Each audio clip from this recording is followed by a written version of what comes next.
හැමෝම සාදරයෙන් පිළිගන්නවා මගේ YouTube channel එකට. මම සුවින් දිල්මිත්.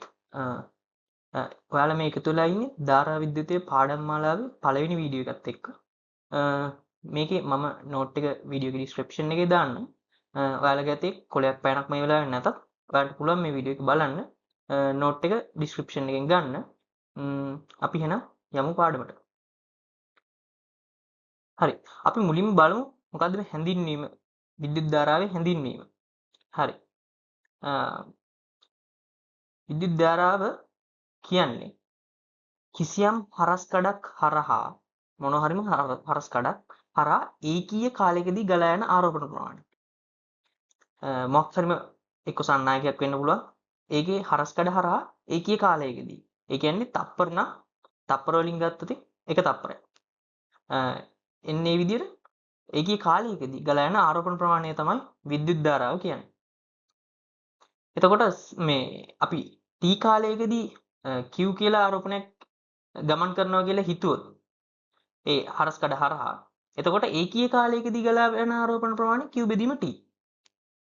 හරිද? ඒ කියන්නේ ධාරාව.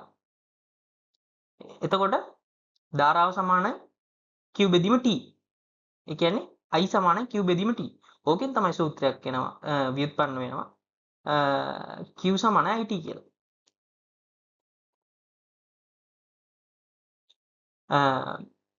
මේ තියෙන්නේ ඒකේ ඒකක c කියන්නේ කූලෝම්, ඒ කියන්නේ ඇම්පියර්, s කියන්නේ තප්පර.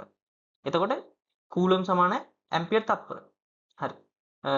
එතකොට අපිට තව මේ සූත්‍රෙත් ඇවිල්ලා තියෙනවා q සමානයි it කියලා. මේකෙන් අපිට ඉස්සරහට ගණන් හදන්න ගොඩක් අවශ්‍ය වෙන්න පුළුවන්.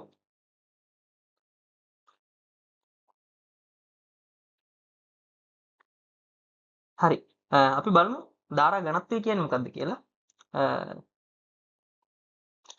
ධාරා ඝනත්වය කියන්නේ සන්නායකක හරිද? ඒකීය හරස්කඩ වර්ගඵලයක් තුලින් වූ ධාරාව. ඒකීය හරස්කඩ වර්ගඵලයක් තුලින් වූ ධාරාව. එතකොට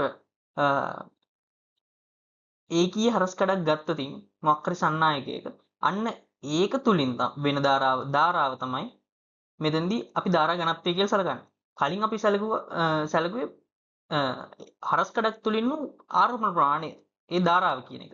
මේකෙදි කියන්නේ ඒකී හරස්කඩ වර්ගඵලයක් තුලින් වූ ධාරාව. හරි. මෙන්න මේ විදිහට සන්නායකයක් තියෙනවා කියලා හිතන්න. ඒකේ හරස්කඩ වර්ගඵලය කැපිටල් A නම්. හරිද? ඒක හරහා යන ධාරාව I නම් මේකෙදි ධාරා ඝනත්වය හරිද? ඒ කියන්නේ ඒකේ හරස්කඩ තුලින් වූ ධාරාව සමානයි I බෙදීම A. ඒ කියන්නේ ධාරා ඝනත්වය සමානයි I බෙදීම A. මේ තියෙන්නේ ඒ සමීකරණය. J කියලා මෙතන හඳුන්වලා තියෙන්නේ ධාරා ඝනත්වය. J සමානයි I බෙදීම A. මේකේ ඒක ඇම්පියර් වර්ග මීටරයට. හරි. මෙන්න උදාහරණ ගණන් දෙකක් තියෙනවා.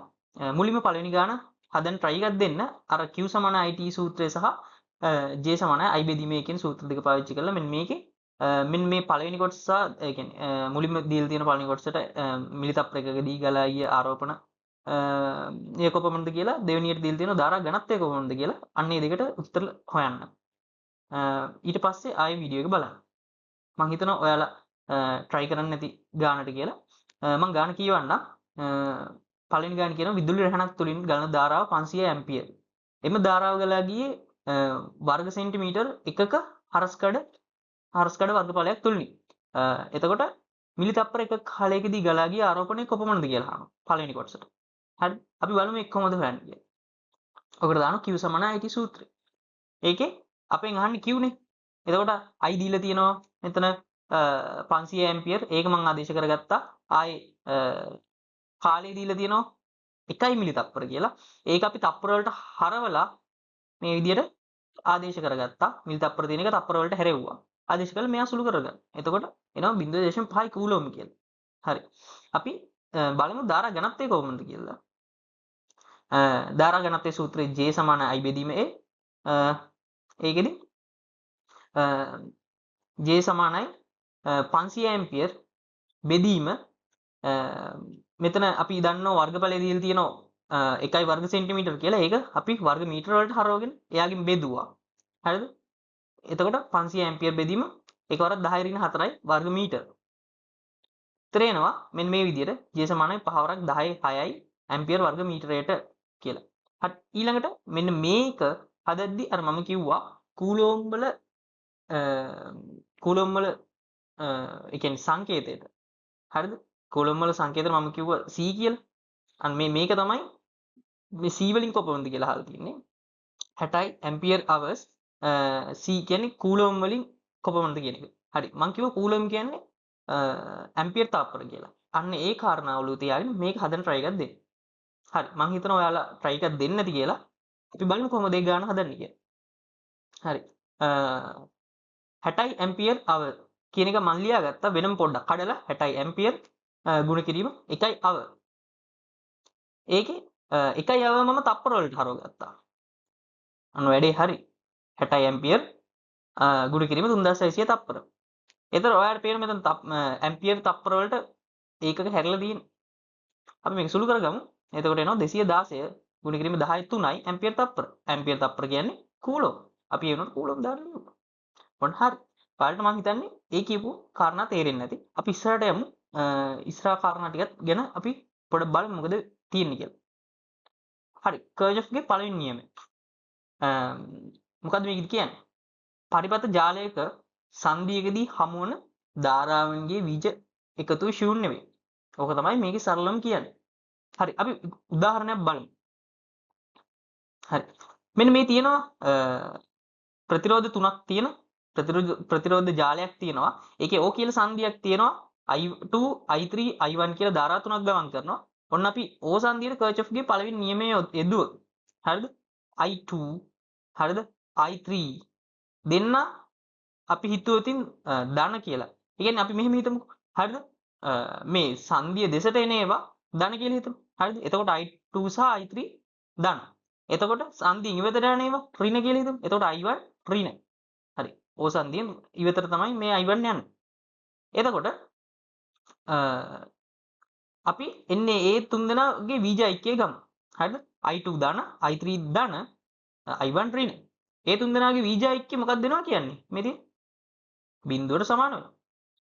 ඒ තුන් දෙනාගේ බීජ ඓක්‍ය බිඳුවට සමාන වෙනවා. හරි. එතකොට එනවා පොඩි සම්බන්ධයක් එනවා. I2 ධන I3 සමාන වෙනවා I1 ට. ඔයාලට පේනවා ඇති. එතකොට මෙන්න මේ ගියපු ධාරාවන් දෙක මෙහාට ගියපු ධාරාවන් දෙක මෙහාට ගිහින් තියෙනවා. නේද? මේ සංදියෙන් හරිද I2 සහ I3 දෙන්න එකතු වෙලා මෙහාට ගිහින් තියෙනවා එක්කෙනෙක් විදියට. හැදිලා. ඒක තමයි මෙතනදී එතරම් කියන්නේ. ඇත්තටම මේකෙදි කියන්නේ ආරෝපණ සංස්ථිතිය ගැන. හරිද? කර්චොෆ්ගේ පළවෙනි නියමයේ විදහා දක්වන්නේ ආරෝපණ සංස්ථිතිය. ආරෝපණ සංස්ථිතිය ගැන තමයි මේ කියන්නේ. හරි. ධාරාව අදිශය. ධාරාවට විශාලත්වයකුත් තියෙනවා, දිශාවකුත් තියෙනවා තමයි. හැබැයි දෛශික ආකලන නියමයේ පිළිපදින්නේ නැහැ.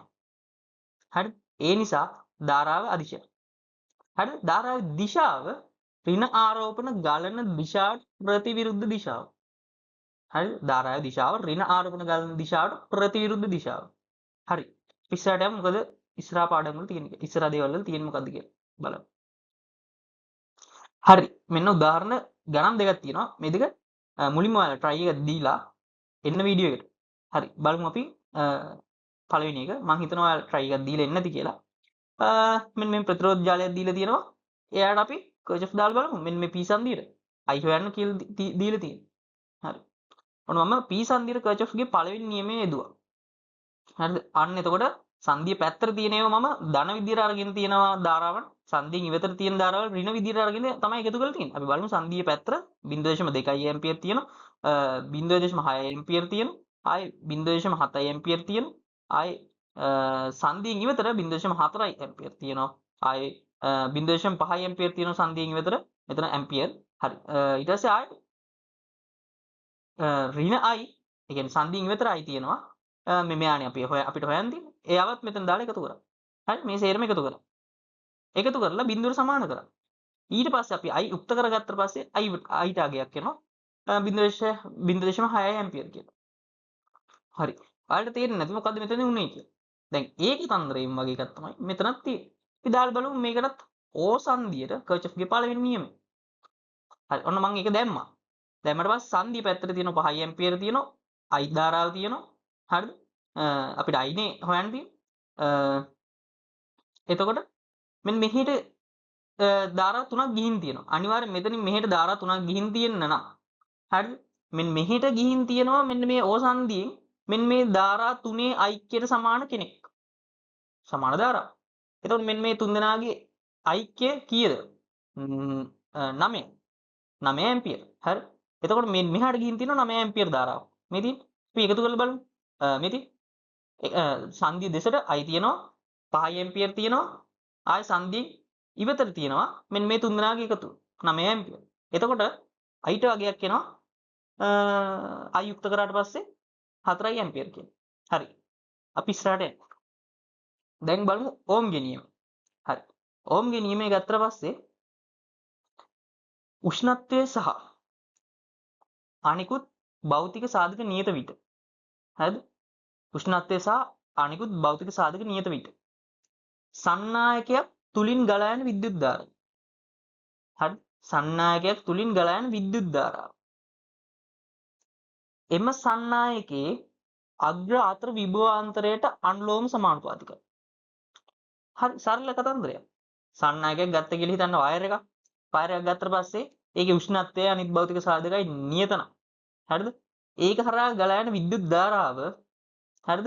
ඒ වයර් එක දෙපැත්තේ තියෙන හරිද? විභව අන්තරයට අනුලෝම සමානුපාතිකයි. හරිද? අපි කිසියම් සන්නායක අග්‍ර අතරට v විභවාන්තරයක් දුන්නොත් හරිද? එතුලින් ගලන ධාරාව I නම් හරිද? ඒ කියන්නේ මෙන්න මේ විදියට සන්නායකයට v විභවාන්තරයක් දීලා තියෙනවා ධාරාවක් ගලනවා I කියලා. හරිද? එතකොට ඕම් නියමයට අනුව v අනුලෝම සමානුපාතිකයි I ට. මේ අනුලෝම සමානුපාතික ලකුණු නැති කරගත්තම නියතයකුයි සමාන ලකුණකුයි දාගෙන. හරිද? එතකොට v සමානයි r වරක් I. ඒ කියන්නේ ඔයාලා හැමෝම කලින් ඉඳලම දැනන් හිටපු සූත්‍රයක් තමයි v සමාන ir. අන්න එයා තමයි හැදුනේ ඔන්න ඔය විදිහට. හරි.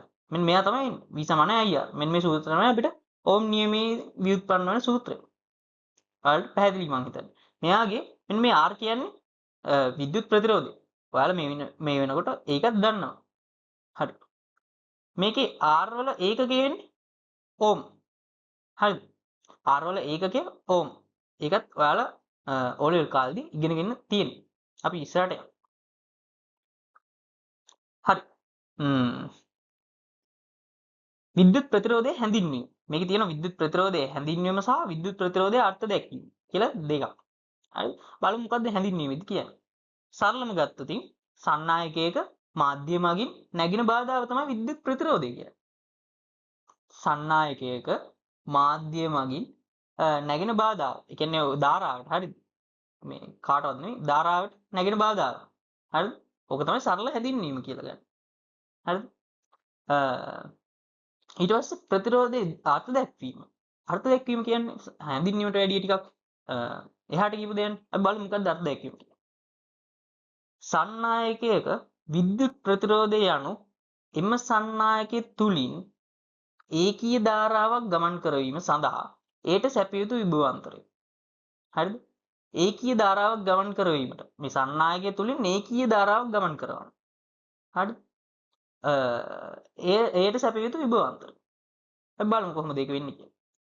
හරිද? මේ v සමාන ir සූත්‍රයක් තියෙනවා. ඔන්න එයාගෙන් අපි මේ r උත්ත කරගන්නවා. එතකොට v බෙදීම i කියලා එනවා. හරිද? r සමානයි v බෙදීම i. මේකේ i එකක් වුණොත් ඒ කියන්නේ ඒකීය ධාරාවක් ගමන් කරනවා. i එකක් වුණොත් හරිද? මොකද වෙන්නේ? r v ට සමාන වෙනවා. ඉතින් r සමානයි v වෙනවා. හරිද? එන්නේ කතාව තමයි කියන්නේ. එතකොට මේ ප්‍රතිරෝධය යන ඒකීය ධාරාවක් ගමන් කිරීමට අවශ්‍ය විභවාන්තරය. easy. හරි. බලමු ඉස්සරහට ගිහින්. ප්‍රතිරෝධයක් කරහා හරිද? විද්‍යුත් ධාරාව ගලන්නේ විද්‍යුත් විභව වැඩි ස්ථානයේ සිට අඩු ස්ථානයට. හරිද ඉතින්? ඒක සරල කතන්දරයක්. ප්‍රතිරෝධයක් ගත්තට පස්සේ විද්‍යුත් ධාරාව ගලා යන්නේ විද්‍යුත් විභව වැඩි ස්ථානයේ සිට අඩු ස්ථානයට. සාමාන්‍ය වතුරත් එහෙම. වතුරත් විභව වැඩි ස්ථානයේ සිට අඩු ස්ථානයට ගලා යනවා. ඒ වගේ තමයි ධාරාවත් මෙතන. ප්‍රතිරෝධය හරහා විද්‍යුත් ධාරා ගලා යන්නේ විද්‍යුත් විභවය වැඩි ස්ථානයේ සිට අඩු ස්ථානයට. සරල කතන්දර. හරි. ප්‍රතිරෝධයක් හරහා විද්‍යුත් ධාරාව ගලා යන්නේ හරිද? ප්‍රතිරෝධයක් හරහා විද්‍යුත් ධාරාව ගලා යන්නේ එම ප්‍රතිරෝධය හරහා විද්‍යුත් විභවාන්තරයක් ලබා දුන්න විට. හරිනේ. ප්‍රතිරෝධයක් හරහා අනිවාර්යෙන් ධාරාවක් යන්න නම් ඒකට විභවාන්තරයක් දෙන්නම ඕන. නැත්තම් යන්නේ නැහැ කියන එක තමයි මේ කියන්නේ. හරි. අපි ඉස්සරහට යමු. මේ තියෙන්නේ මේ concept එක පොඩ්ඩක් තේරුම් ගන්න පොඩි image එකක් දාලා තියෙනවා. හරිද? මේ තියෙන්නේ volt. හරිද? මේ තියෙන්නේ amp කියලා මේ ධාරාව මෙතන. හරිද? මේ ධාරාව තල්ලු කරන volt විසින්. ඕම් මෙයා මේ හිර කරගෙන ඉන්නේ. හරිද? හරි. හරි. ප්‍රතිරෝධ පද්ධති කියන්නේ මොකද්ද කියලා වෙලා අපි ඉගෙන ගන්න හදන්නේ. ඒක කලින් අපි ප්‍රතිරෝධ වල සමකය කියන්නේ මොකද්ද කියලා ඉගෙන ගමු. හරි. ප්‍රතිරෝධ වල සමකය. ඒ කියන්නේ ඇත්තටම ප්‍රතිරෝධ සෙට් එකක් තිබ්බොතින් හරිද? ප්‍රතිරෝධ කීපයක් තිබ්බොතින් ඒ ප්‍රතිරෝධ කිහිපයම වෙනුවට දාන්න පුළුවන් තනි ප්‍රතිරෝධය. හරිද? අන්න යාට තමයි ප්‍රතිරෝධ වල සමකය කියන්නේ. හරි. අපි බලමු ප්‍රතිරෝධ වල ශ්‍රේණිගත සම්බන්ධය ගැන. ඔන්න R1 R2 R3 කියලා වෙලා ප්‍රතිරෝධ තුනක් තියෙනවා. ඒවා ශ්‍රේණිගතව තමයි සම්බන්ධ කරලා තියෙන්නේ. හරි. ප්‍රතිරෝධ වල ශ්‍රේණිගතව සම්බන්ධ කරලා තියෙනවා. එතකොට මෙයාගේ සමකය ගත්තොත් හරිද? මෙයාගේ සමකය ගත්තොත් ඔන්න ඒකේ මෙන්න මේ තුන් දෙනාගේ මතර තිබ්බ විභවය තියෙන මේ තුන් දෙනා හරහාම තිබ්බ විභවාන්තරය. තුන් දෙනාම හරහා තිබ්බ විභවාන්තරය තියෙනවනේ. හරිද? මෙන්න මේ විභව බැස්ම. මේ තුන් දෙනා හරහා තිබ්බ විභව බැස්ම තමයි සමකේත් විභව බැස්ම. විභවාන්තරය. හරිද? එතකොට මේ තුන් දෙනාම හරහා ගියපු ධාරාව තියෙනවනේ. හරිද? මේ තුන් දෙනා හරහාම ගියපු ධාරාව. අන්න ඒ ධාරාව තමයි සමකේත් ධාරාව. හරි. එතකොට තව දෙයක් තමයි මේකේ ලක්ෂණ දෙකක් තියෙනවා. අපි ලක්ෂණ දෙක බලමු. මේ සෑම ප්‍රතිරෝධයක් කරාම ධාරාව එකම වේ. හරිනේ? මේ හැම ප්‍රතිරෝධයක් කරාම මෙන්න මේ I කියන ධාරාව තමයි ගිහින් තියෙන්නේ. හොඳට බැලුවොත් පේනවා. හරි. මේකේ මේ එක් ප්‍රතිරෝධ හරහා තියෙන විභවාන්තර වල එකතුව හරිද? මෙන්න මේ කියන්නේ මෙන්න මේ එක් ප්‍රතිරෝධ හරහා තියෙන විභවාන්තර වල එකතුව හරිද? සමාන වෙනවලු මෙන්න මේ සමකයේ විභවාන්තරයට. හරිනේ? මෙන්න මේ කෑලි තුනේ හරිද? මේ විභවාන්තර. කියන්නේ මෙන්න මේ දක්වලා තියෙන ඊතල තුන. අන්නේ ඊතල තුනෙන් දක්වලා තියෙන විභවාන්තරවල එකතුව හරිද? සමාන වෙනවලු මෙන්න මේ සම්පූර්ණ විභවාන්තරයට. හරිද? මෙන්න මේ විභවාන්තරවල එකතුව මෙන්න මේ සම්පූර්ණ මේ සමකයේ තියෙන මෙන්න මේ විභවාන්තර අන්න යාට සමාන වෙනවා කියලා තමයි කියන්නේ. හරි. අපි ඉස්සරහට යමු බලමු. අපි දැන් මේකේ ඇත්තටම මේ සමකයක් දීලා තියෙනවනේ. මෙන්න මේ සමකේ ප්‍රතිරෝධයක් දීලා තියෙනවා සමක ප්‍රතිරෝධය. හරි. අන්නේ සමක ප්‍රතිරෝධයේ අගය හොයන්න අපි යම්කිසි සූත්‍රයක් ගොඩනගා ගන්න ඕනේ. හරි සූත්‍රයෙන් තමයි මේක හොයන්නේ. සූත්‍රය ගොඩනගා ගන්න ඕනේ. එතකොට අපි බලමු කොහොමද සූත්‍රය ගොඩනගා ගන්න කියලා. හරි. ඔන්න මම v සමානයි ir කියන සූත්‍රය යොදනවා r1ට. හරිද? r1ට යොදනවා. ඔයාලා කලින් බලන්න ස්ලයිඩ් එක මේකෙදි හරිද? r1ට යදුවට පස්සේ එයාගේ විභව අන්තරය හරිද? v1. හරිද? එතකොට ප්‍රතිරෝධය r1 ධාරාවයි. එන්නේ මේ විදියට මම යොදනවා v සමානයි ir r1ට යොදනවා. හරිද? r2ට යොදනවා. r3ටත් ඒ විදිහටම යොදනවා. එලෙසම. හරිද? ඊට පස්සේ සමකයට ගත්තට පස්සේ අපි දන්නවා ඒකේ මේ මතකයිනේ v සමානයි ir නේ. ඒ සමකයේ විභවයත් v ධාරාවයි ප්‍රතිරෝධය අපි ගත්තා r කියලා. සමක ප්‍රතිරෝධයගේ. හරි. ඔන්න විදිහට ගත්තට පස්සේ අපි කිව්වා මෙන්න මේ ශ්‍රේණිගත අවස්ථාවේදී සමකයේ විභවය සමකයේ විභව අන්තරය හරිද? සමකයේ විභව අන්තරය සමාන වෙනවා කිව්වා අර ප්‍රතිරෝධවල විභව අන්තරවල හරිද? ප්‍රතිරෝධවල විභව අන්තරවල එකතුවට සමකයේ විභව අන්තරය සමාන වෙනවා කිව්වා ප්‍රතිරෝධවල විභව අන්තරවල එකතුවට. හරිද? අන්න ඒ කතන්දරය පාවිච්චි කරලා හරිද? මේ v ට හරිද? මෙන්න මේ තියෙන ඒ වලින් ආදේශ කරන්න පුළුවන්. මෙතනින් මේ v ට ආදේශ කරනවා v1 ට මෙතනින් ආදේශ කරනවා v2 ට මෙතනින් ආදේශ කරනවා v3 ට මෙතනින් ආදේශ කරනවා. අපි එහෙම ආදේශ කරලා බලමු. හරි. ඔන්න ආදේශ කරාට පස්සේ මේ එන්නේ. මෙන්න මෙතෙන්ට IR ආවා, IR1 ආවා, IR2 ආවා, IR3 ආවා. ඊට පස්සේ මේ I හැම එකටම පොදුයිනේ. I හැම එකෙම කපලා දානවා. නේද?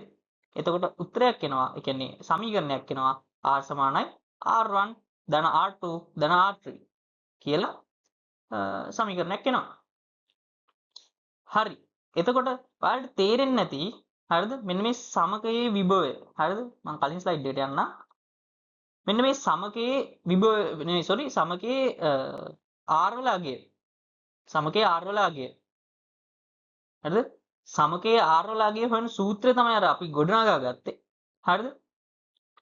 සමකයේ R වල අගය හොයන සූත්‍ර ගොඩනගා ගත්තේ.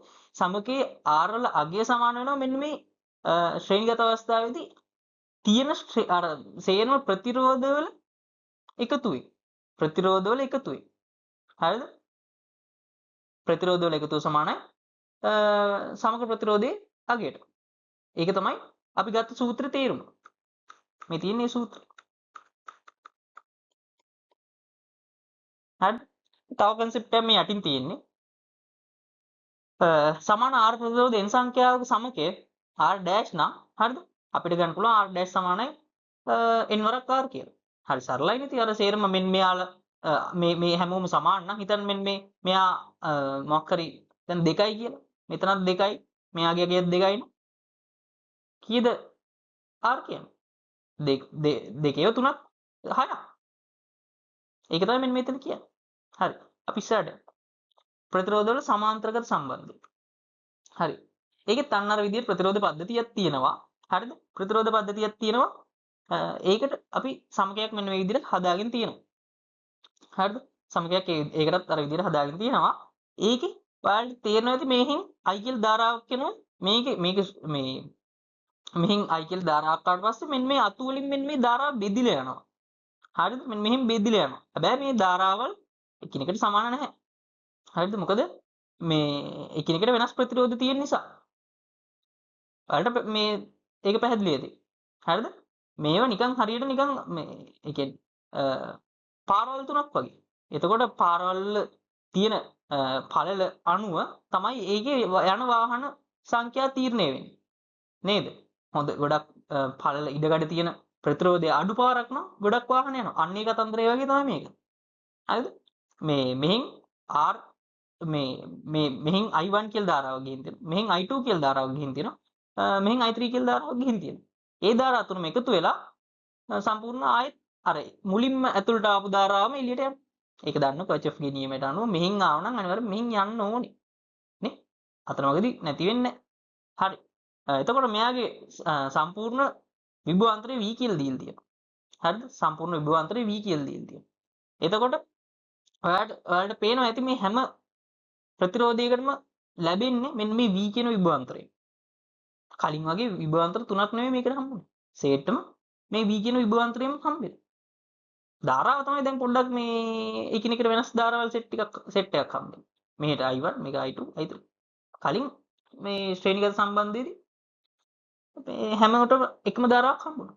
අපි බලමු ඉස්සරහට මේකේ ලක්ෂණ මොනවද කියලා. හරි. ඉතින් සෑම ප්‍රතිරෝධයක් කරාම විභවාන්තරය එකමයි. මම කිව්වේද? හරි. මේ අනිත් එක එක් ප්‍රතිරෝධ හරහා ධාරාවල එකතුව සමකයේ ධාරාවට සමානයි. හරි. මෙන්න මේ එක් ප්‍රතිරෝධ හරහා තියෙන ධාරාවල එකතුව මෙන්න මේ අයිට සමාන වෙනවා කියන එක ඔය කියන්නේ. එකතු වෙලා සමාන. හරි අපි බලමු ඉස්සරහට ගිහින්. මේකෙත් අන්න අර වගේම සමකයේ ප්‍රතිරෝධය හොයන්න. මෙන්න මේ සමක ප්‍රතිරෝධය හොයන්න මේ සූත්‍රයක් ව්‍යුත්පන්න කරගන්න ඕන. මොකක් හරි සම්බන්ධතාවයක්. හරි. ඒක ගත්ත පස්සේ මේකෙදි v සමානයි ir කලින් අපි කෙලින්ම v සමානයි ir දැම්මනේ. හරිද? මේක අපි දාන්නේ i සමානයි v බෙදීම r. හේතුව මේකේ අර මං කිව්වනේ i ඒව තුනක් එක ඒ කියන්නේ i ධාරා තුන එකතු වෙලා තමයි මෙතන සම්පූර්ණ සමකයේ ධාරාවගේ හැදෙන්නේ. අන්න ඒ කතන්දරේ නිසා තමයි අපි i මේක යුක්ත කරගෙන තියෙන්නේ. හරි? එතකොට මේ විදිහට r1ටත් ඒක දානවා, r2ටත් දානවා, r3ටත් දානවා, සමකයටත් දානවා. කලින් වගේම. ඊට පස්සේ දාලි කරලා අර මෙන්න මේ අපි සම්බන්ධ මේක දන්නවනේ. අර ලක්ෂණ වලින් අපිට එන්නේ මේක. හරිද? ඒකට මෙන්න මේ වලින් ආදේශ කරනවා. මේ තියෙන්නේ මෙන්න මේ වලින් ආදේශ කරලා. හරිද? ඊට පස්සේ ආදේශ කරාට පස්සේ මෙන්න මේ විදිහට එනවා. v බෙදීම r, v බෙදීම r1, v බෙදීම r2, v බෙදීම r3. එහෙම ආවා. ඊට පස්සේ මේ v හැම එකෙම සමාන නිසා කපලා දාන්න පුළුවන්. එතකොට මෙන්න මේ විදිහට එකයට r සමාන එකයට r1 ධන එකයට r2 ධන එකයට r3 කියලා එනවා. හරිද? එතකොට ඔයාලට තේරෙනවා මේකේ සමග ප්‍රතිරෝධයගේ තමයි මේ තියෙන්නේ. මේක හොයද්දි මෙන්න මේ විදිහට ප්‍රතිරෝධවල පරස්පර වල එකතුව අරගෙන ආයෙ නැවතත් පරස්පරය ගන්න ඕනේ. හරිද? එතකොට තමයි R එන්නේ. ප්‍රතිරෝධවල පරස්පර වල එකතුව අරගෙන හරිද? නැවතත් මේ R හොයන්න පරස්පරය ගන්නවා. එතකොට අපිට සමග ප්‍රතිරෝධය අගය එනවා. හරි. දැන් ඔයාලට තේරෙන්නේ නැති කොහොමද එක් කරන්නේ කියලා. දැන් සමාන R ප්‍රතිරෝධ n සංඛ්‍යාවක සමකය R dash නම් හරිද? ඒක හොයන්න පුළුවන්. හරිද? ඒක හොයන්න පුළුවන් R බෙදීමෙන් ගේ. ඒ කියන්නේ සමාන R ප්‍රතිරෝධ නම් n සංඛ්‍යාවක් තියෙනවා නම් ඒකේ සමගය හොයන්න පුළුවන් R බෙදීමෙන් ගේ. ඔයාලා පොඩ්ඩක් එන්නේ ඒ කතන්දරේ මෙන්න මේ සූත්‍රය දාලා වෙලා තනියම කරලා බලන්න. එතකොට ඔයාලට තේරෙනවා මෙන්න මේ කතන්දරේ හරි නේද කියන එක. හරි. මේකත් ඔයාලා ටිකක් හදන්න try එකක් දෙන්න. මම ඔයාලට කියලා දෙන්නම්. මේකෙදී අලුත් මූලිකම නොවන නමුත් සිද්ධාන්තමය කොටසක් තියෙනවා. ඒකත් කියලා දෙන්න. try එකක් දෙන්න. හරි. අපි බලමු මේ කොහොමද විසඳන්නේ කියලා. ඇත්තටම මේ ප්‍රතිරෝධ ජාලයක් දීලා තියෙනවා. ඒකේ x සහ y අතර සමග ප්‍රතිරෝධය මොකක්ද කියලා අහලා තියෙනවා. x සහ y අතර සමග ප්‍රතිරෝධය. හරි. මේකෙදි ඇත්තටම මේක විසඳන්න පොඩි ඔයාලා දැනගෙන ඉන්න සිද්ධාන්තමය කරුණක් තියෙනවා. මම කියන්න. හරිද? මේ වීච්ඡන් සේතු මූලධර්මය තමයි ඔයාලා මෙතෙන් දැනගෙන ඉන්න ඕනේ. හරිද? වීච්ඡන් සේතු මූලධර්මයේදී කියනවා හරිද? මෙන්න මේ R1 හරිද? ඊට පස්සේ මේ තියෙනවානේ මේ R2 R3 R4 කියලා ප්‍රතිරෝධ සෙට් එකක් තියෙනවා. ඒ වගේම මේ ප්‍රතිරෝධ හරහා මේ සම්බන්ධ කළ මේ ප්‍රතිරෝධ මේ දෙකක් හරහා සහ අනිත් එකේ දෙක ප්‍රතිරෝධ දෙක හරහා සම්බන්ධ කරලා තියෙනවා. මෙන්න මේව R5 කියලා ප්‍රතිරෝධය. එතකොට හරිද? මෙන්න මේවල දාලා යනවනේ මේක හරි සංකීර්ණ කතන්දරයක් වගේ පේන්නේ. හරිද? එතකොට මේකෙදි මෙන්න මේ R1 හරිද? බෙදුවම R2 ගෙන් සහ R3 බෙදුවම R3 ගෙන් මේ R4 ගෙන් අන්න ඒ එන අනුපාතය තියෙනවනේ. අන්න එයා සමානනේ. ඒ එන අනුපාත සමානනේ. හරිද? R1 මේ තියෙන්නේ R1 බෙදීම R2 කියන අනුපාත සමාන R3 බෙදීම R4 නම් හරිද? මෙන්න මේ R5 හරහා යන ධාරාව. ඒ කියන්නේ I3 කියන මෙන්න මේ ධාරාව. එයා බිඳුවක්ලු. ඔයාලට ඒක තේරෙන්නේ නැතු. ඒ කියන්නේ මෙන්න මෙතන තියෙන ප්‍රතිරෝධය ගත්තා. මෙයා ගත්තා බෙදලා බැලුවා. ආයි මෙයා ගත්තා බෙදලා බැලුවා. හරිද? මෙතින් R1 බෙදීම R2 R3 බෙදීම R4 මේ දෙක සමාන නම් මොකද වෙන්නේ? I3 බිඳුවයි. මෙන්න මේ ධාරාව බිඳුවයි. එතකොට මොකද අපිට කරන්න පුළුවන්? මෙන්න මේ මැද තියෙන ප්‍රතිරෝධය අයින් කරලා දාන්න පුළුවන්. කිසි ප්‍රශ්නයක් නැතුව මේක අයින් කරන්න පුළුවන්. මොකද ධාරාවක් යන්නේ නැත්නම් හිතන්න මෙතන මේ ප්‍රතිරෝධයක්වත් සන්නායකයක්වත් නෙවෙයි නිකම්ම නිකන් කෝටු කැල්ලක් තියෙනවා කියලා හිතන්න. ඒත් ප්‍රශ්නයක් නැහැ. එතකොට මේ I3 මොකද ඒක ඇත්තටම ධාරාවක් යන්නේ නැත්නම් මේ කතන්දරයට අවශ්‍ය නැහැ ප්‍රතිරෝධ පද්ධතියට ඒක වැඩක් වෙන්නේ නැහැ මෙතනදී. ඒ නිසා අපිට මේක අයින් කරලා දාන්න පුළුවන්. අපි බලමු මෙන්න මේ තියෙන ප්‍රතිරෝධ පද්ධතිය ඒ විදිහට සුළු කරගන්නේ කොහොමද කියලා. හරිද? ඔය මේ තියෙන්නේ මෙන්න මේක කියලා ඔයාලට තේරෙනව නේද? මම මේක ඇහැට හුරු විදියට හදාගත්තා. ඒ කියන්නේ මෙන්න මේ තියෙන ප්‍රතිරෝධ පද්ධතිය ඔයාලට ඇත්තටම මේක දැක්කට පස්සේ පේපරේදී ඇහැට හුරු ගතියක් නැහැ. නමුත් මේ විදියට ඔක තිබ්බනම් ඇහැට හුරුයි. මේ තියෙන වීච්ඡන් සේතුවක් කියලා කෙලින්ම ඇහැට යනවා. හරිද? වීච්ඡන් සේතුව මේ පොඩ්ඩක් එහෙම වෙනස් කරලා තියෙනවා. එතකොට මෙතන ඔයාලට තේරෙනවා R1 මේකේ R1 වෙනුවට තියෙන මෙතන R. ඊට පස්සේ R2 වෙනුවට R කියලා තියෙනවා. ආයි මෙතන R3 වෙනුවටත් R. R4 වෙනුවටත් R. එතකොට මම කිව්වේ මොකද්ද?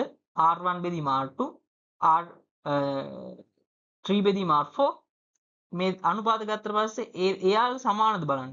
හරිද? සමානයිනේ. R1 මෙයාල දෙන්න බෙදුවම එකයි. මෙයාල දෙන්න බෙදුවමත් එකයි. ඒ අනුපාත දෙක සමාන නම් හරිද? එතකොට අපිට මොකද කරන්න පුළුවන්? මෙයාව අයින් කරන්න පුළුවන්. නේද? ඔන්න මං එයාව අයින් කරලා මේ ප්‍රතිරෝධ පද්ධතිය හදාගත්තා. සරලම කතන්දරේ මෙයාගෙන් මෙයා බෙදුවට පස්සේ නාගයයි මෙයාගෙන් මෙයාගේ බෙදුවට පස්සේ නාගයයි සමාන නම් මෙන්න මෙයා අයින් කරා. අයින් කළා මෙන්න ප්‍රතිරෝධ පද්ධතිය හදාගත්තා. ඉතින් මේව සරලයි. මෙන්න මේ දෙන්න එකතු කරාම 2යි ආ. ආයෙ මෙන්න මේ දෙන්න එකතු කරාම 2යි ආ. ඊට පස්සේ එයාලා දෙන්න තියෙනවනේ 2යි ආ දෙන්නෙක් තියෙනවනේ මේ සමාන්තරගතව.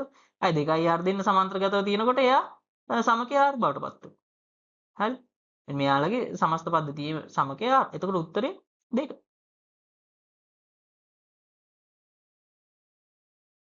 හරි. තවත් ඒ වගේම පාර්ශ්ව ගණන් තියෙනවා. මේකෙත් ඔයාලට මූලික නොවන නමුත් වැදගත් සිද්ධාන්ත කොටසක් ඔයාලට කියලා දෙනවා.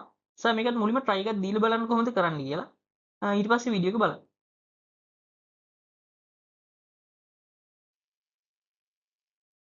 හරි මේකේ කියනවා 2 ඕම් ප්‍රතිරෝධ 6ක් නොගිනිය හැකි අභ්‍යන්තර ප්‍රතිරෝධයක් ඇති 6 වෝල්ට් කෝෂයකට රූපේ පෙන්වනවා ඇති බවට සම්බන්ධ කරලා තියෙනවා.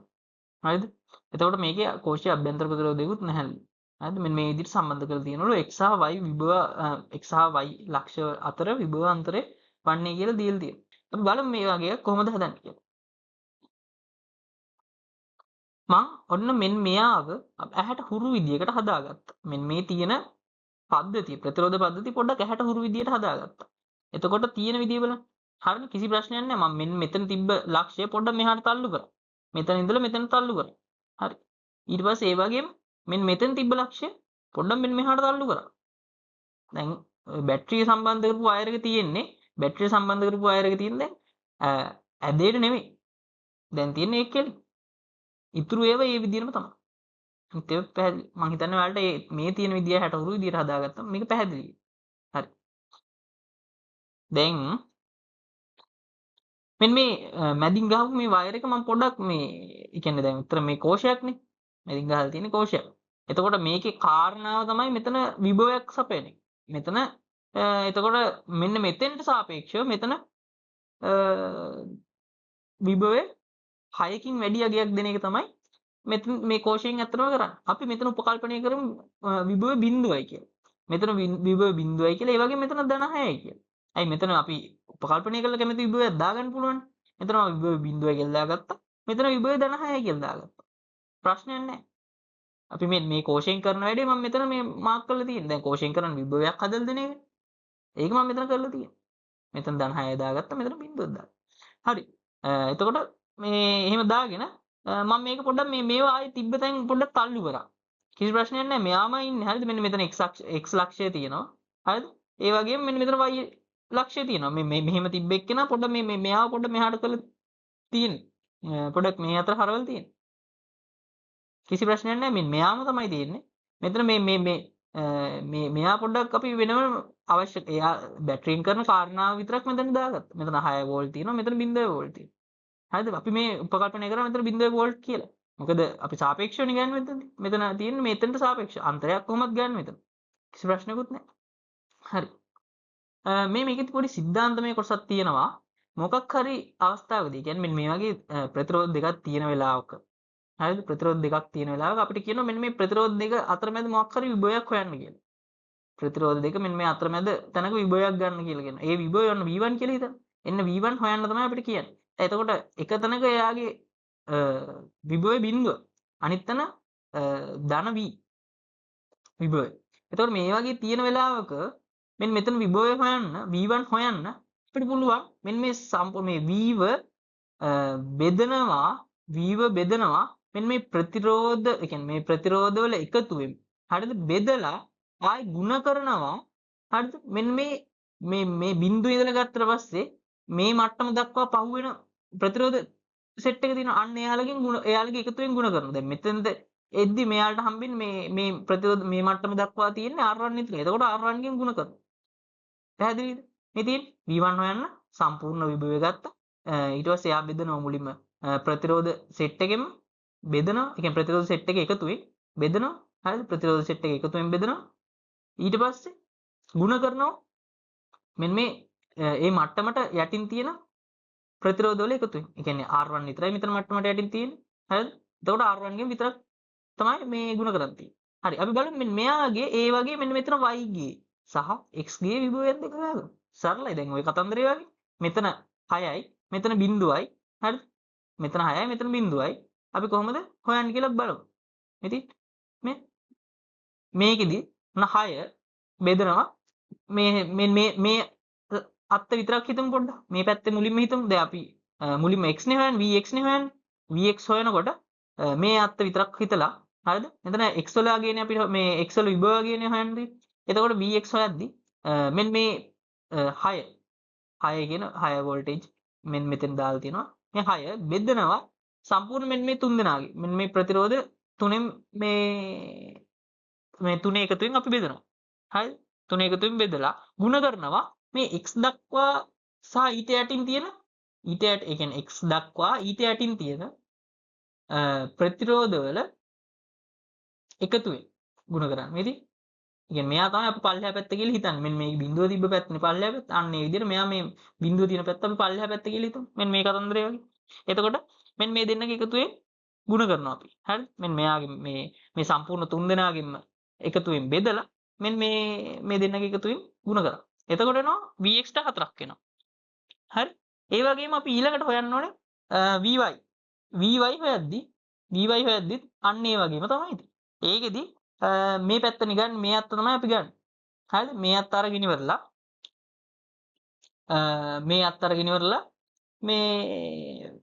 මේ අර විදියටම මෙන්න මේ විදියටම එකතු කරලා ඉවරලා ප්‍රතිරෝධ තුන හරිද? මේ විදිහටම මේ ප්‍රතිරෝධ තුන එකතු කරලා ඉවරලා එයාගෙන් මෙන්න මේ 6 බෙදලා ආයෙ ಗುಣ කරන්න ඕනේ y ගේ මට්ටම දක්වා ඊට කලින් තියෙන ප්‍රතිරෝධවල එකතුවේ. දෙකක් විතරයිනේ තියෙන්නේ. මේ දෙක විතරනේ තියෙන්නේ. හරි 2 ohm විතරයි තියෙන්නේ. එතකොට එයාගෙන් මේ ಗುಣ කරා. එතකොට එනවා 2 වෝල්ට් කියලා. හරි. එතකොට දැන් අපිට මේ අන්තරයක් නැහල් තියෙන්නේ. හරිද? x සහ y අතර විභව අන්තරය. එතකොට vx වෙන vy සමානයි 2යි. උත්තරේ 5. නේද? 2යි v. මේත් ඒ වගේම ඒ වගේ නෙමෙයි ටිකක් මේකේ අලුත් ගණන් සෑදීමේ ක්‍රමවේදයක් තියෙනවා. මම හිතනවා ඔයාලා ගාන හදන්න try එකක් දෙන්න ඇති කියලා.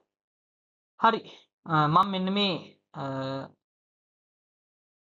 මේ ප්‍රතිරෝධ ජාලය මම මුලින්ම මේකේ ඇඳ ගන්නවා.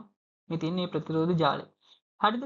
ජාලය ඇඳගෙන ඉවරලා ඔයාලට තේරෙනවා මෙන්න මේකේ ලක්ෂ කීපයක් ලකුණු කරලා මේ තියෙනවා ගානේදී a කියලා ලක්ෂයක් දීලා තියෙනවා. ආයි b කියලා ලක්ෂයක් දීලා තියෙනවා. ඔන්නෝම දීලා තියෙනවනේ. හරිද? ඔහොම ලක්ෂ ටිකක් දීලා තියෙනවා. එතකොට මම මේ a ලක්ෂය ලකුණු කරගත්ත මෙතනින් ඒ වගේම මෙතන තියෙන විභවයම නේද මේ වයර් එකකින් සම්බන්ධ කරාට පස්සේ මෙතනක් තියෙන්නේ. ඒ කියන්නේ මෙන්න මෙතන වයර් එකකින් සම්බන්ධ කරලා තියෙනවා. එතකොට මෙන්න මෙතන තියෙන විභවය මෙතෙන්ටත් හම්බ වෙනවා. නේද? කිසිම ප්‍රශ්නයක් නැහැ නේ. මේක අර විභව අන්තරයක් නැහැ වයර් එකේ.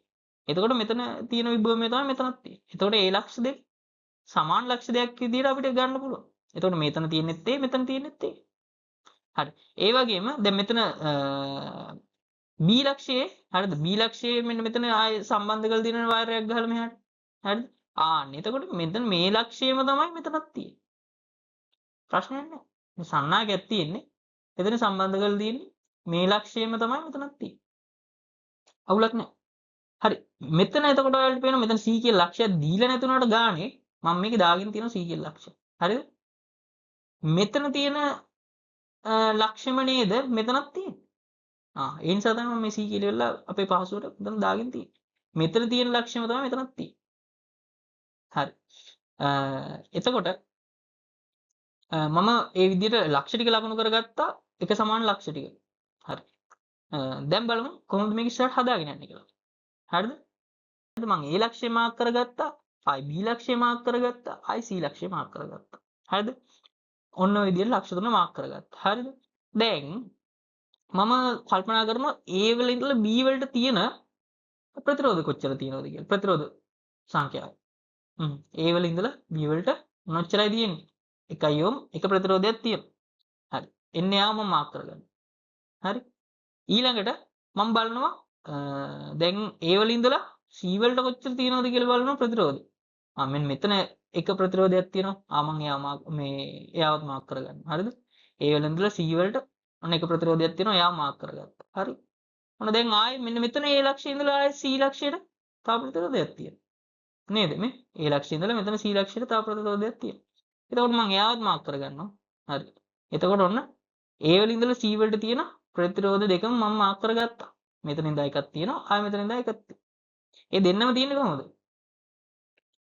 සමාන්තරගතව තියෙන්නේ. ඒ කිව්වෙත් පැහැදිලිද? හරි සමාන්තරගතව තියෙන්නේ. හරි මේක නිකන් ශ්‍රේණිගතව වගේ තිබ්බට ඇත්තට මේක මේ මෙහාට මෙහෙම එකට සම්බන්ධ කරලා බලන්න. ඒ කියන්නේ මෙන්න මේ A ලක්ෂ්‍ය මෙහාට අදින්නේ වයර්නේ තියෙන්නේ.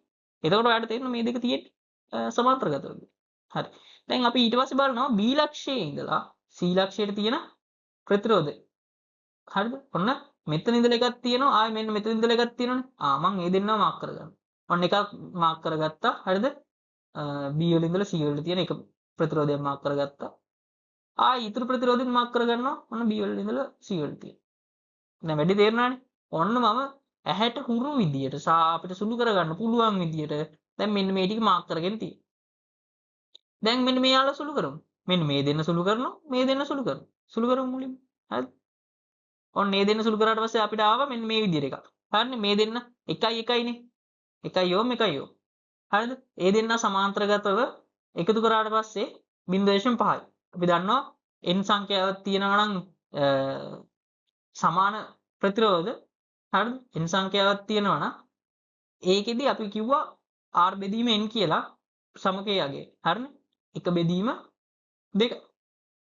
මෙතන තියෙනවනේ n ඒ කියන්නේ දෙක සංඛ්‍යාව. ඒ කියන්නේ මේ දෙක ප්‍රමාණයක් තියෙනවනේ ප්‍රතිරෝධ. තේරෙනවද? 1 ඕම් ප්‍රතිරෝධ දෙකක් තියෙනවා. ඒ නිසා 1 ඕම් බෙදුවා 2. ඒක තමයි මෙතන දිග. ඒ වගේ මෙතනත් 1 ඕම් ප්‍රතිරෝධ දෙකක් තියෙනවා සමාන්තරගතව. එතකොට 1 බෙදුවා 2. 0.5. ඔන්න දැන් වැඩේ හරි. 1 ඊට මේ මෙතන තියෙන 1 ඕම් එක මෙතන 0.5යි මෙතන 0.5. ඔන්න වැඩේ හරි. දැන් මේවා ඉතින් සුළු කරගන්න තියෙන්නේ මේ අපිට ඇත්තටම අපෙන් අහන්නේ A සහ B අතර සමග ප්‍රතිරෝධය අහන්නේ. එතකොට මේ C කතන්දරයක් අපිට වැඩක් නැහැ. C ලක්ෂය A කතන්දරයක් වැඩක් නැහැ අපිට. හරිද? එතකොට මේ මෙන්න මෙතනයි සමග ප්‍රතිරෝධය ගන්න ඕනේ. ඔන්න උදා. එතකොට බලන්න. ඒතුයි මෙන්න මේ විදිහට තියෙන්නේ. A සහ B අතර සමග ප්‍රතිරෝධය ගන්න ඕනේ. C ආව මෙන්න මෙතෙන්ට. මෙන්න මේකම තමයි මේ මම පොඩ්ඩක් ඇහැට හුරු විදිහට හදාගත්තේ. මෙන්න මේ ආම් ඇහැට හුරු විදිහට මම මේ වෙනස් කරගෙන තියෙන්නේ. ඒක තේරුණාද? හරිද? ඔන්න උතන දැන් මේ මෙතන තියෙන 0.5 ඒව දෙකක්. ඒ දෙන්න එකතු කරාට පස්සේ 1 ඕම් වෙනවා. හරිද? මෙතනත් 1 ඕම්. හරිද? ඔන්න දැන් 1 ඕම් 1 ඕම් සමාන්තරගතව තියෙනවා. 1 ඕම් 1 ඕම් සමාන්තරගතව තියෙනවා කියන්නේ 0.5 ඕම්. එතකොට උත්තරේ වෙන්නේ උත්තරේ 2 0.5 ඕම්. හරි. ඒ වගේ අපි තවත් ගානකට යමු. මෙන්න තියෙනවා තවත් ගාන 2017 8 වෙනි ගාන. මේ කියනවා පෙන්වා ඇති පරිපථයේ බැටරියෙන් ඇද ගන්නවත් ධාරාව වලුයි. මේකෙත් පොඩි සිද්ධාන්තමය මූලික සිද්ධාන්ත නොවන පොඩි සිද්ධාන්තමය කතන්දරයක් තියෙනවා. අපි බලමු. ඔයාලා පොඩ්ඩක් ගන්න හදන්න try එකක් දෙන්න. මම එතකොට කියලා දෙන්න. හරි. මම මෙන්න මේ ප්‍රතිරෝධ පද්ධතිය මෙතෙන්ට ඇඳගත්තා. හරි. මෙතන ඔන්න හැම එකේම තියෙනවා මෙන්න මේ ප්‍රතිරෝධ මේකේ 6ක් තියෙනවා. මේකේ ආයේ 5ක් තියෙනවා. මේකේ 4ක් තියෙනවා. 3ක් තියෙනවා. 2ක් තියෙනවා. 1ක් තියෙනවා. හරි. ඒ වලින් අපිට වැඩක් නැහැ. දැන් මේක හිතන්නකෝ. ඔන්න දැන් මෙතන මේ බැටරිය හයි කරලා කරන්ට් එකක් දීන්න තියෙන්නේ. ඔන්න කරන්ට් එක මෙහින් යනවා කියලා හිතන්න. මෙහෙම යනවා යාගෙන යනකොට ඔන්න මේ කම්බියක් මේ තියෙන්නේ. හොඳේ. මේ සම්බන්ධ කරලා තියෙන කම්බියක්. මේ තියෙන සම්බන්ධ කරලා කම්බියක්. හරිද? එතකොට මේ කම්බියක් නම් සම්බන්ධ කරලා තියෙන්නේ. පොඩ්ඩක් හිතන්න. මේ කරන්ට් එක මෙන්න මේ පාරවල් වලට දායිද? කරන්ට් එක යනකොට මේ හරස් පාරවල් වලට දායිද? මේ හොඳට පාරක් තියෙනවා. මේ හොඳ සන්නායකයක් තියෙන්නේ. මේ ප්‍රතිරෝධක පැත්තට යන්නේ. හිතන්න මෙහෙම. දැන් මේ තියෙන්නේ ගම් වතුර පිරිච්ච පාරවල්. මේ තියෙන ගම් වතුර පිරිච්ච පාරවල් කියලා හිතන්න. මේ තියෙන හොඳ පාරක්. ඉතින් මේ හොඳ පාරේ යන්නේ නැතුව ගම් වතුර පිරිච්ච පාරවල් වලට දාන්නේ ඒ වගේ තමයි මේ ධාරාව කෙලින්ම මෙන්න මේ පාර දිගේ තමයි යන්නේ. එතකොට ඔයාලට තේරෙනවද මෙන්න මේව බයිපාස් වෙනවා. මෙන්න මේ ප්‍රතිරෝධ සෙට් එකත් බයිපාස් වෙනවා. මේ සියල්ල මාගේ හැරලා යනවා. එතකොට මේ කෙලින්ම ඇත්තට මේ ප්‍රතිරෝධ වැඩක් නැහැ. හරිද? ඒ වගේම තමයි මෙන්න මේ හැමතැනම විභවයක් මේ විභවයේ මෙතන තියෙන විභවය තමයි මෙන්න මෙතනට ගම්ම තියෙන්නේ.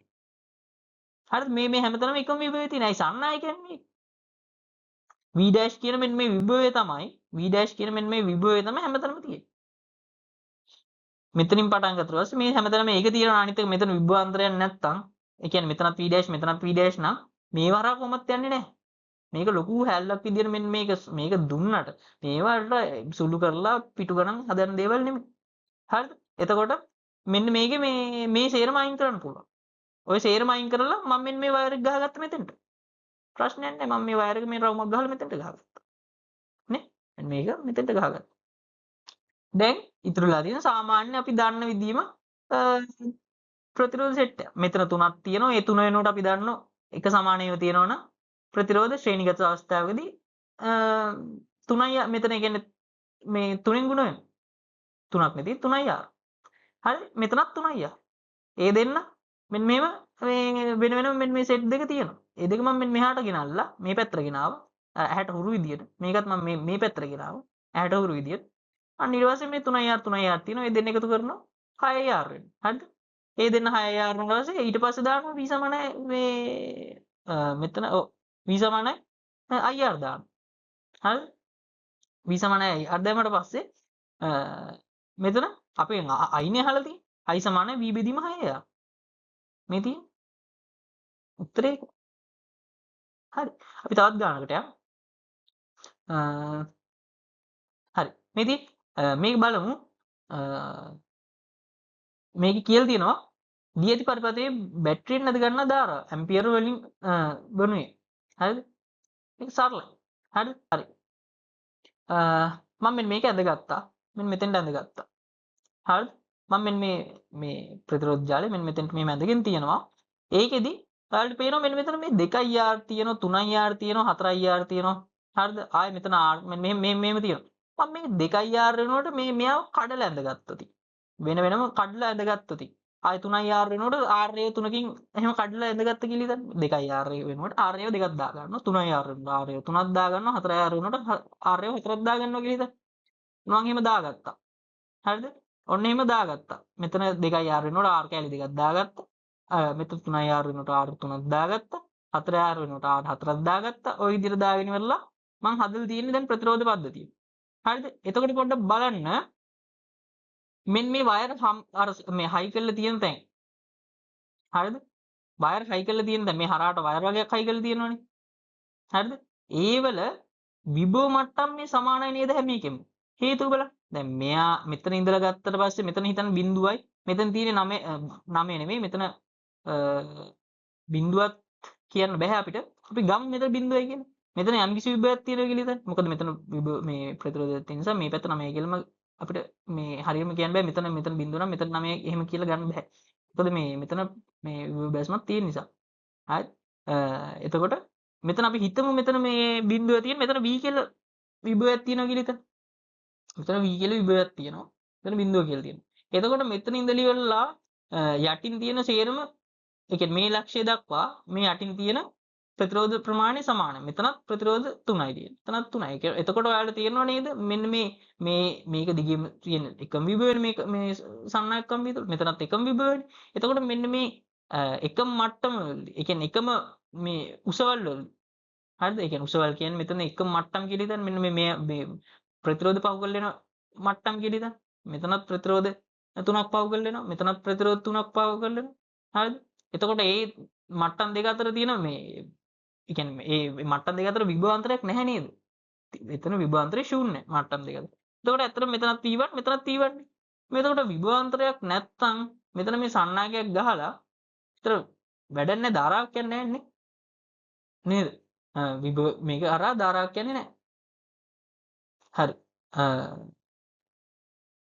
ඒ වගේම මෙතනත් තියෙනවා මේ ඒ වගේම සන්නායකයක් ගහලා හරිද? එතකොට මෙතනත් විභවාන්තරයක් නැත්තම් ඒක හරහා ඉතින් ධාරාවක් කියන්නේ නැහැ. හරි මෙතන විභවාන්තරයක් මේ නැහැ ඒ නිසා මෙතනත් ධාරාවක් කියන්නේ නැහැ. එතකොට මේ හැමතැනම ගහලා තියෙන සන්නායක ටික අපිට අයින් කරන්න පුළුවන්. ඒ සන්නායක ටික අයින් කරලා මම හදාගත්තා මේ විදිහට ප්‍රතිරෝධ පද්ධතිය. මේ විදිහට හදාගත්තා.